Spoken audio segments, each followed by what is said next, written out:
我在 hijack 位35万的筹码量拿了一对 A， 一对 A 能输吗？我下注了15000，大盲位竟然raise到4万，我当下选择了跟注，转牌来一张非常糟糕、非常之糟糕的。Hello， 大家好，我是小 P。在影片开始之前呢，跟大家讲一个重要的消息，就是我的战队福利又加码了。现在只要加入小 P 战队，就有机会可以获得最高总价值$500的战队福利。如果说你推荐你的朋友加入小 P 战队的话，还可以额外领取$10的锦标赛基金。活动时间有限，赶快加入小 P 战队吧。Hello， 大家好，我是小 P。我们今天要来跟大家分享我在 Brazil 的 Five Diamond 主赛事的第3天的一个赛事状况。首先呢，第3天其实非常的接近前圈哦。那这个时候呢，是一个7人桌的状况，然后盲注是3000、5000的盲注级别，是一个 UTG 的玩家，他有50万的筹码量，他选择加注到15000，非常大，3个大盲的加注。那我在他的下家，我有在 low jack 位，我大约有40万的筹码量，我拿了一对 K。当我今天选择3次下注的时候，我认为大概3.5倍的下注尺寸是很合理的。那我选择了加注到53000。弃牌到小盲位，小盲位大约是15万的筹码量15万是30个大盲左右，他选择了 all in 这个时候 UTG 玩家在想当然我是希望他一起来他很有可能比我更弱的手牌，甚至一对 Q 甚至 AK 要选择 all in， 然后呢这个 UTG 玩家想之后呢，他还是弃牌了。那我当然就是很轻松的就跟住了。那我是一对 K， 然后小盲是 AK 同花所以就是 KK 成功的赢下了这个底池。这一个3000、5000呢，其实没有太多有趣的状况原因是因为就没有牌，然后很快的呢到了这个3000、6000的盲注级别，那同时呢也是到了一个同步发牌的状况。但是其实同步发牌其实没有太多手牌相对来说呢是很快的就进入到了前圈。进入到前圈的时候呢，盲注还是3000、6000，然后遇到了一手我觉得蛮有意思的状况，是 low jack 位，他有86000的筹码量，他直接 all in。那86000是接近15个大盲这个时候呢，弃牌到我在 bottom 位，我有 AQ 不同花。AQ 不同花是一个非常轻易的跟注。那我在想，如果我的跟注范围会是长什么样子？今天如果是 A10 以上，应该都会考虑跟注。A10 不同花可能边缘一点 ，AJ 或者是77以上的对手是一个非常非常明确的跟注。原因是因为他如果今天是大对子，他很有可能也不应该直接 all in， 像是 AAKK， 我觉得他应该会选择最小加注。以一个整体的范围来说呢，77以上的对子，甚至是 AJ 以上的手牌呢，都是一个相对来说蛮轻易的跟注。跟注之后呢，竟然看到 low jack 位是一对 A， 我觉得非常的惊讶，但是他就是选择 all in。所以呢，这手牌呢，我就输了86000的筹码量。接下来呢，在3000、6000的盲注级别，我有大约38万的筹码量，在小盲位。那我拿了一个 KQ 不同花，在小盲位跟大盲位呢，会是一个相对复杂的一个策略那我们有的时候 KQ 会选择加注，有的时候呢会选择跟注。那如果说你不知道所谓的混合策略应该要怎么样做混合同时呢，我觉得你可以选择用这个手牌的花色，譬如说红桃 K 跟方块 K 你就加注。如果说你拿到是黑桃 K 或者梅花 K， 你就选择跟注。代表说，当我们在 KQ 在小盲位，有的时候选择加注，有的时候选择跟注的时候呢，对手永远猜不出来我们到底是什么时候选择加注什么时候选择跟注。我觉得这是一个混合策略的逻辑当下呢，我选择了加注到18000这个时候大盲位有25万的筹码量，他选择跟注，翻牌非常的好，是一个 K75， 然后2张红桃的牌面。底池42000，虽然说我们的 KQ 实际上是一个非常好的手牌，但是我们要想到的是我们整体的范围。我们整体的范围里面呢，会有非常宽的范围，也就是说，不管我们有没有中 K， 我们一定都要有一个过牌的频率，也要有一个下注的频率。那同时过牌的频率里面要有 KQ， 同时下注的频率里面也要有 KQ， 所以这是我就说了，这是一个相当复杂的概念。当下呢，我选择了过牌，这个时候大盲位也选择了过牌。对于大盲的策略来说呢，因为他今天在翻牌前跟注，所以他会有比较少的 K， 又或者是说他比较好的 K， 他翻牌前很有可能会选择3次下注，所以他的范围是比较弱的，所以选择过牌也是一个很合逻辑的一个预设策略。转牌是一张黑桃10，底池42000这时候我觉得就非常适合的下注，选择了下注21000，这时候大盲位跟注。合牌是一张 J， 底池84000，我可以考虑下注我也可以考虑过牌，原因是因为对手是很有可能是，比如说顺子听牌没有中，或者是同花，不管是正门花或是后门花的听牌没有中，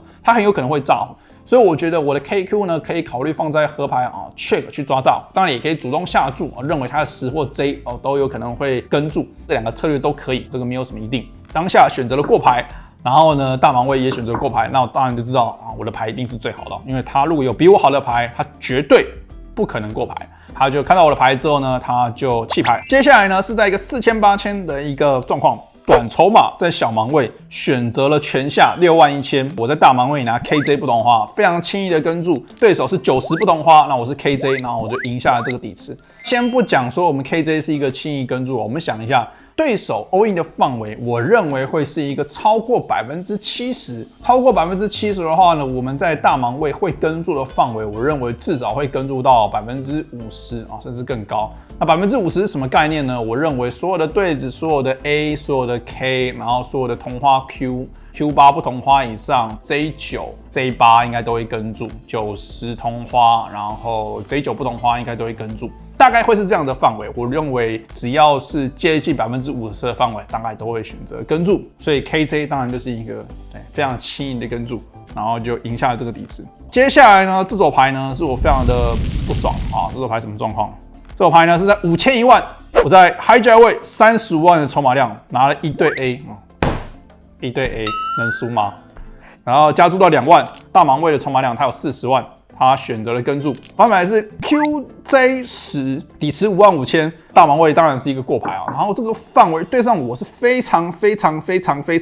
好，我会有所有的3条，我会有 AK 最大的顺子，他都不会有。当然他会有一些2对，他会有一些下面的顺子，但是不管怎么样，以一个3条或者是更好的手牌的组合来说呢，他都不会比我多。然后我会有所有的2对，当然他也会有所有的2对，也就是说以2对的组合来讲，双方都是一样多的。那反正我的预设策略呢，我认为这是一个接近100%的持续下注的范围。那当然我是 AA 更轻易的下注。好，我下注了15000，大盲位竟然瑞士到4万。那我认为在这种情况下，就是它是一个范围弱势的情况下，它的加注呢，我认为以大部分的玩家来说，基本上就不会有炸胡。你想想看嘛，它就不会有炸胡嘛，因为我的范围里面就超级强嘛。那当然，我觉得 AA 相对来说。我希望我是 KK， 因为 KK 反而有更多的转牌跟合牌可以击中顺子。那 AA 当然也不是说太糟，就是我还有 K 可以击中顺子，甚至是一些转牌它不一定会炸胡嘛，甚至我有红桃，我们当然不会选择弃牌。但是我认为我们在这边的策略呢，应该会是一个相对高频率的跟注，不会考虑再加注的 all in 的原因，是因为我认为对手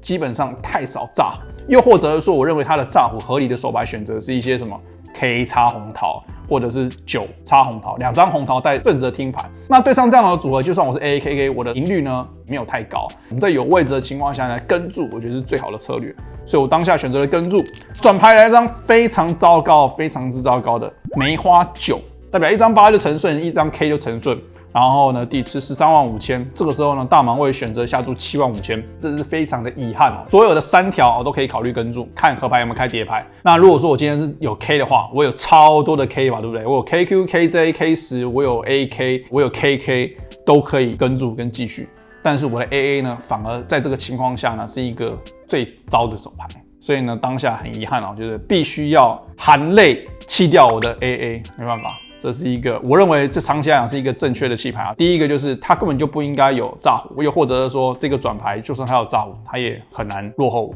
我唯一想到的就是9插红桃，然后转牌中了一个9，然后带队炸胡，真的是少之又少了。又或者是说，就算它有，你输这么多只赢1-2个组合，我觉得就是也不够多以整体的范围来说也不够多。所以我就非常的不爽弄半天，等到了一个 AA， 然后竟然输筹码。接下来的盲注级别是6000、12000这个时候呢，我的筹码量掉到剩下22万1000。然后我在8人桌的 UTG， 我22万1000，我拿一对 K， 我选择加注2万4000。low 价位玩家呢，他有90万，他是一个我认识的一个中国玩家，他选择了3次下注到6万5000。那当然对我来讲非常轻易的决策我就想一下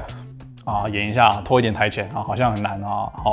然后呢，这个时候对手当然就跟注了。我认为他3次下注的范围应该都会跟注，至少以我对他的认识是很合理。然后他是 AQ 同花，然后我是 KK， 所以我在这边的话，22万1000大约是接近18到19个大盲的all in当然他就输给我，所以我就从22万1000翻倍到40几万。本日的最后一手牌呢，是在6000、12000的盲注级别啊。这个时候 Low Way 是一个筹码量非常多的玩家啊，他150万的筹码量，他选择加注到25000。我有45万的筹码量哦，在大盲位我拿97梅花啊，是一个非常标准的跟注。那我们先讲一下，我们这边如果说40个大盲左右对上 Low Way 的加注的话，我们大概会抵抗哪一些手牌范围？所有的同花牌我们都会抵抗啊。如果说你认为有一些比较弱的同花牌你不会玩，比如说23、27、34、24这种很低的同花牌你不会玩，那我觉得弃牌 OK。但理论上呢，更好的一些，比如说45啊、56啊、57啊、16同花啊、J4同花都是必须要抵抗的范围啊。所以我跟大家讲一个概念啊，同花牌呢都是必须要继续的。如果是不同花牌呢，我们就连接牌也是要继续的，比如说56、67、78、89、90这些都是要继续。那至于不同花的 A 跟 K 呢，我觉得可以看情况。我觉得 A 在这个中位的情况下呢，我认为 A2、A3、A4 啊都是必须要继续的。但如果说你想要打紧一点，你可以考虑弃牌一些 A2、A3， 甚至是一些 K2、K3、K4， 我觉得都没有关系。大部分的这些手牌呢，我们会跟注啊，接近60%到70%左右的手牌范围，我不会再更紧了。我觉得60%、70%已经算很紧。我就是给大家一个建议啊，翻牌前的抵抗范围。那当然97梅花呢，就是一个接近连接牌，又是一个同花牌，所以是一个非常明确要抵抗的一个手牌。好，我们选择了跟注之后呢，翻牌是 A95 彩虹面，然后有一张梅花，抵168000，然后这个时候呢，对手持续下注25000。那我们就讲了 Low Way 的翻牌前加注，当然它会有 A 的组合，但是它的范围呢也会有很多啊，2张10以上的手牌啊，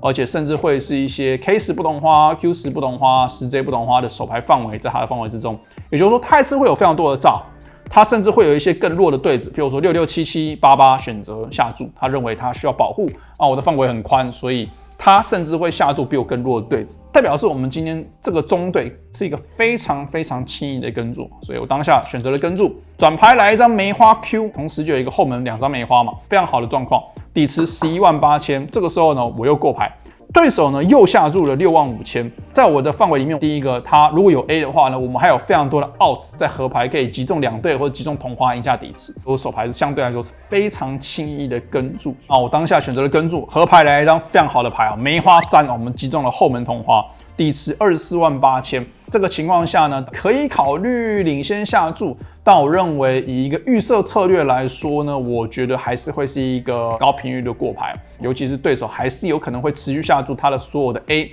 那我觉得我们可以考虑合牌，根据他的下注尺寸，如果他下注一个小的下注尺寸，我们可以加注；如果他下注一个非常大的下注尺寸呢，那我们会考虑跟注。所以呢，不管怎么样呢，我们的手牌都是非常的轻易可以做决定。所以呢，我选择过牌啊。遗憾的是 Low Way 呢，他没有下注，他选择过牌啊。那我这是100%赢定的手牌，后门同花，对不对？所以我一开牌哦，就赢下底池。然后呢，当天的赛事结束的时候呢，我有585000的筹码量进入到第4天，接近40个大盲的筹码量。那我觉得是相当不错，但是玩家的数量其实还是蛮多的哦，我记得还有超过30几位玩家吗？差不多，所以其实还是有蛮多玩家进入到第4天的赛事。跟大家讲一个好消息，就是我们的 EV 实验室上线啦。EV 实验室有很多的扑克文章跟扑克新闻，更重要的是有所谓的影音订阅服务。这个影音订阅服务呢，你只要订阅了，就可以看到我的决赛桌影片啊，包含一些使用电脑软体分析的手牌讲解。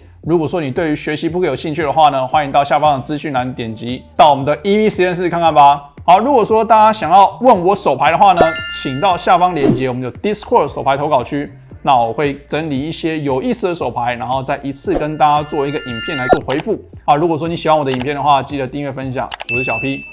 大家拜拜。